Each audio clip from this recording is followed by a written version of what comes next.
સાબરકાંઠાની પ્રાથમિક શિક્ષણ સંઘની ચૂંટણી તાલુકા 4 નંબર 1 માં મતદાનની પ્રક્રિયા ચાલુ। સાબરકાંઠા જિલ્લા પ્રાથમિક શિક્ષણ સંઘના હોદ્દેદારોની આજે યોજવાની છે ચૂંટણીના મતદાનની પગલે ખેડબ્રહ્મા તાલુકો શાળાના મતદાન મથકે ખેડબ્રહ્મા તાલુકાના શિક્ષક ભાઈઓ તથા બહેનોએ મતદાન કરવા માટે ભારે લાંબી લાઈનો જોવા મળી હતી, જેમાં 64% જેટલું મતદાન બપોર સુધીમાં થયું હતું। શાંતિપૂર્વક માહોલમાં ચૂંટણી પ્રક્રિયા ચાલુ હતી, જેમાં જોવાનું એ રહ્યું કે હવે કોના કિસ્મતની બાજી પલટી મારે છે। Reporting by Chandrashekhar Bhavsar, Khedbrahma.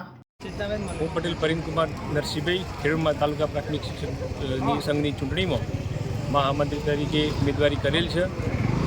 ખેડબ્રહ્મા તાલુકા પ્રાથમિક શાળા નંબર 1માં અત્યારે શાંતિપૂર્ણ માહોલમાં મતદાન થઈ રહ્યું છે। મતદાનનો સમય સવારે 11:30 થી સાંજે 6 વાગ્યા સુધી છે। 6 વાગ્યા પછી મતગણતરી ચાલુ થશે અને શાંતિપૂર્ણ માહોલમાં ચૂંટણી યોજાઈ રહી છે।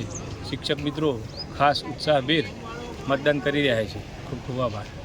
આજે ખેડબ્રહ્મા તાલુકા શિક્ષણ સંઘ અને જિલ્લા સાબરકાંઠા શિક્ષણ સંઘની ચૂંટણી યોજાઈ, જેમાં અત્યાર સુધીમાં 932 મતદારોમાંથી સરેરાશ 64% જેટલું મતદાન પૂર્ણ થઈ ગયું છે અને ખેડબ્રહ્મા તાલુકાના તમામ શિક્ષકોએ ઉત્સાહભેર સવારથી લઈને અત્યાર સુધી સરસ નિષ્પક્ષ રીતે ચૂંટણીમાં ભાગીદારી નોંધાવી અને પોતાનું વોટિંગ કરી પોતાના મતાધિકારનો ઉપયોગ કરેલ છે અને સરસ રીતે ચૂંટણીનો માહોલ યોજાયો છે। બધાએ પોતાની રીતે ચૂંટણી પ્રચાર કર્યો હતો।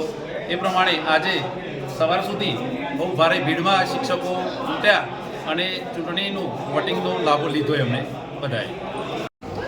નમસ્કાર, હું રાઠોડ હરપાલસિંહ ખેડબ્રહ્મા તાલુકા પ્રાથમિક શિક્ષક સંઘમાં મહામંત્રી પદ ઉપર ઉમેદવારી કરેલી છે અને જેનું મતદાન આજરોજ એટલે કે 10/2/2024ના રોજ થયેલ છે। એમાં સંપૂર્ણ શાંતિ અને રીતે અહીંયા મતદાન થયું છે અને તમામ મિત્રોએ સાથ અને સહકાર આપ્યો છે। તે બદલ હું સર્વેનો ખૂબ ખૂબ આભાર વ્યક્ત કરું છું।